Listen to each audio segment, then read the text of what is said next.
Hey Sass Squad, welcome back to the channel. So in today's video, we're going to actually explore maybe one of the more unfair teams in the Fighting Cup, Buzzwole Double Dragons. Without further ado, let's jump into the battles. Alright ladies and gentlemen, so we're going to start off here with our Buzzwole lead. We do end up having a mirror match here. So in this format, I've found that just throwing nuke fighting moves, no matter what, just tends to be the play.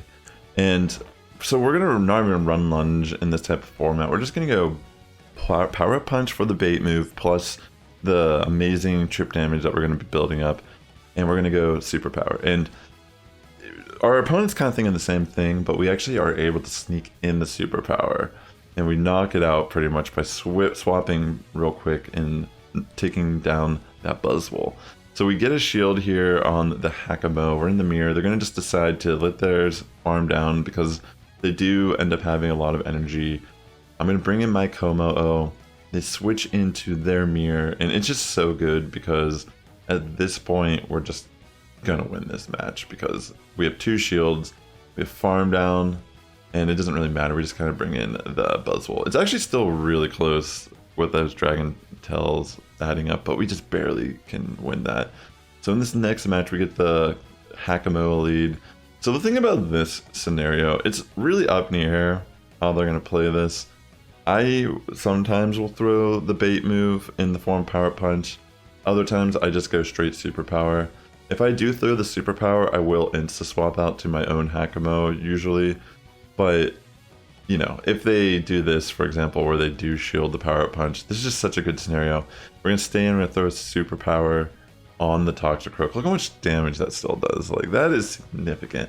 And I decided just not to shield this move. Maybe not the best call on my end to not shield there, because it would have been so good to just, you know, have much more HP. But, you know, not the worst case scenario, I suppose. We are going to come in the Kommo-o with our Hakamo, and we just pretty much shield that, and they're going to come back in. We're going to throw the Dragon Claw, and they will shield, and they will now be able to take another Dragon Claw. So in a way, this does work out still really good for us because we can just switch into Buzzwole. We didn't really need to do that, but I just kind of did it. Why not? And we get another Hakamo lead. Again, we could just throw a straight superpower here if we suspect they won't shield, because there are a lot of these leads are going to suspect that we're going to maybe want to bait if we are running the power punch. See, our opponent does decide not to shield. So the one thing I've noticed, that if you get a Kommo-o lead, they're most likely never going to shield, knowing that they can get to a Dragon Claw and take a superpower. And yeah, they're going to want to just not shield. At least that's what I've noticed. This is interesting because I'm just going to stay in, and fortunately for us, we are going to just commit double shields. It's kind of a scary scenario, I will admit, but because we are still racking up a lot of damage, it's going to be okay. And with the Ice Punch on Polywrath, both the dragons can at least take one of them to the face, maybe even two for Hakamo, depending how much HP you had upon coming in. Like, see, we actually can take that. But they're going to switch out now once I threw this double Ice Punches into the Toxicroak. This will be fine. We will, in fact, just bring in our Kommo-o and just kind of like chip away damage. I think they're going to just throw Mud Bomb here. So I think what I end up doing is... Oh, wait, no, it is the Sludge Bomb. Oh my gosh, I wasn't even... Dang, I didn't even realize I had that much energy. But yeah, there's nothing we can really do there, unfortunately, taking that. Well played. So in this next match, we end up having the polywrath lead. Pretty good lead for us, honestly. Again, they more than likely are going to shield, not wanting to take a superpower this early in the match, knowing that we could just switch out right after. But this works out really good because we are able to ramp up, and because it is a mud shot Pokemon, we are resisting the fast attacks while ramping up a lot with our own counter. So we are going to just keep on ramping up, and they make a great switch to catch it into their Toxicroak. Not particularly what I wanted to happen, but I decided, you know what, at this point, I can just superpower this, and it's going to either get a shield or just eliminate the threat. So they just decide to let Toxicroak go, and we have two dragons and a little bit of health on our Buzzwole. I think this will be enough for us to win the match. So we are going to get the shield here on the Hakamo, and they will make a great call and try to farm. This is actually kind of scary because if this Hakamo by chance is running Dragon Pulse, this will be bad. But they end up switching out, which is really smart if they are holding that move. And unfortunately for me, I can't get rid of this polywrath fast enough. So I will come in with my Hakamo, we take the Ice Punch. The thing about this situation is if they don't have Dragon Pulse, I will be able to win this. Because we can live a Dragon Claw. And this is one of the reasons why I've decided to run Dragon Pulse on Hakamo also. I can't remember if in this video I switched it or not, but I do end up running Dragon Pulse on my Hakamo because there's just little scenarios, especially in the nose shield, or say like someone brings the polywrath in the one shield and they know they can take a Dragon Claw. They're not gonna shield more than likely, and if I connect a Dragon Pulse, that will be game changing. So yeah, that's one of the main reasons why I felt like it was a better option. So yeah, connecting the superpower here, by the way, insanely good for us. Completely remove the Hakamo, which in my opinion, the dragons are the more threatening Pokemon in this format. Like granted, anything that's a little spammy on the moves can be threatening, but the reason why the dragons are just so annoying is because they just chip away so much with Dragon Tail. And yeah, that's really what it comes to. That's why you're seeing so much of them. And honestly, we could sit here and discuss, is this a fair format, you know? Like obviously you can have these two Pokemon, like mine for example, are the only two I've ever gotten. One of them I hatched or caught, I don't remember, and another one of them I got in a lucky trade. So the IVs are just terrible. But I'm gonna bring up some more battles here real quick. But my point being is, it's not really that fair because there are scenarios where I will lose based on IVs. And obviously someone could be lucky and have a high ranked Hakamo or Kommo-o. I think the Hakamo is really the only one that truly matters in my opinion. But yeah, there's sometimes I get in a mirror where I just am in a direct mirror with my Hakamo versus their Hakamo and I lose due to HP reasons, which is kind of insane. But yeah, that's probably the one thing about this cup. If you're a spoofer, for example, you can easily get the right breakpoints for the Pokemon that you're looking for. Buzzwole, unfortunately, is like a pay-to-win Pokemon. If you didn't go to GoFest Seattle, you don't have it. And yeah, I will admit that after running this Pokemon more, I didn't think this Pokemon would be as broke as it is, but it's actually kind of insane how good Buzzwole is, especially with Power Punch Superpower. I was just blown away. Like I was sitting here trying to run Throw for how many days, and then I started running this team and my elo gain has been insane. And yeah, I feel like if you're trying to hit legend in this cup, this is probably one of the teams you want to try to get good with.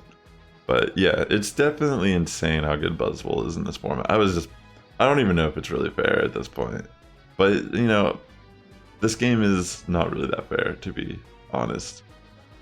We could have him. I talk about this stuff a little bit on my channel. If you're interested in these type of topics, by the way, about pay to win and such, you should maybe check out my podcast, or I have a playlist on my channel. You can check it out. I have some videos discussing this to other content creators.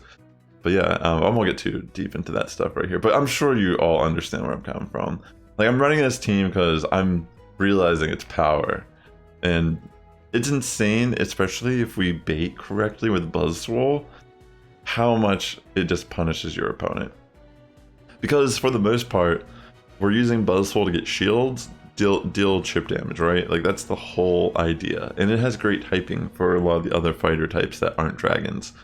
So we're already running the two dragons that are just going to optimize your chance to get a lot of damage off and flip a match.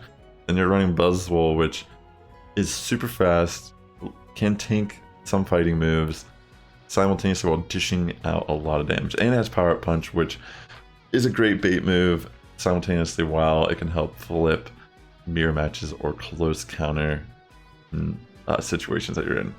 But yeah, this match definitely could have done better in this battle. Definitely made a little bit of a mistake here.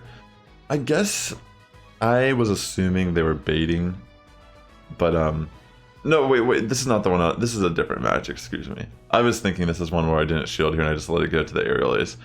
But yeah, great call to just let it go through. And in this scenario, though, they have a little bit of an advantage. Oh, I think I remember what I do in this. We'll just watch through this, but I think I make a little bit of a mistake in this battle, which cost me the game. So yeah, this is not the worst right now. I mean, we have the Sneasler pretty much dealt with, and this is where I mess up, I think. Oh wait, no, do I just win this? Oh, alright. Okay, so in this next match, we do get Toxicroak lead. Arguably the worst lead that we could probably get with this line. And, you know, it's gonna come down to, you can definitely win.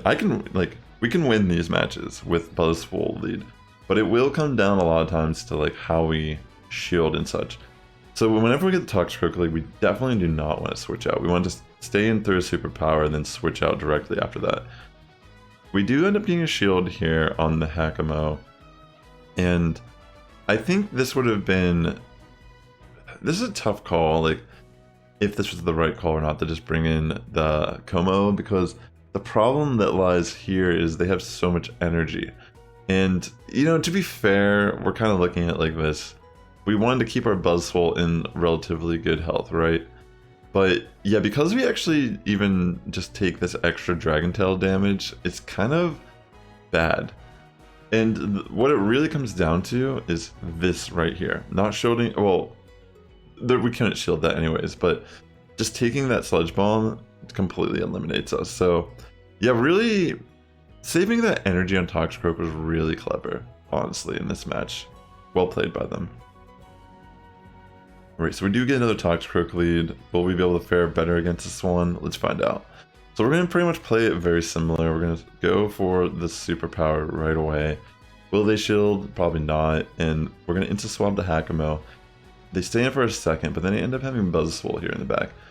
This is really good. I was considering on going for a Dragon Pulse here, but because they have two shields, it didn't really make too much sense knowing that they more than likely were going to commit a shield. So we do get that shield. They throw a lunge. Doesn't kill me. I think they may have undertapped potentially. But we do get off our other Dragon Claw. I guess them thinking they could just get a safe farm down. We bring in our Buzzwole, farm it down, and I think Toxicroak will return. And I'm just gonna, I think I shield because I'm like, well, I have two shields, there's really no point not to shield this. They bring in the Kommo-o, we're gonna go straight superpower here, and then we will switch out into our Kommo-o, which will pretty much be game because we can just farm down. But I guess I decided, since they're more than likely not gonna throw their move, I'm just gonna throw my move right as I can, that way I can have a little bit of chunk of health, just so I can easily farm down the Toxicroak. So there you go, we can definitely beat the Toxicroak team, but again, it's going to come down to how your opponent plays and how you play it. But it's not as scary or bleak as you'd think. So I think Heracross, Buzzwole are definitely great picks for your lead in this format. But yeah, ladies and gentlemen, thanks so much for checking out this video. Consider liking, commenting, subscribing. It really does help my content reach a wider audience here on YouTube. With that being said, the Sass Squad's getting stronger each and every day. Good morning, evening, afternoon, wherever you're tuning in. I'll catch you in the next one.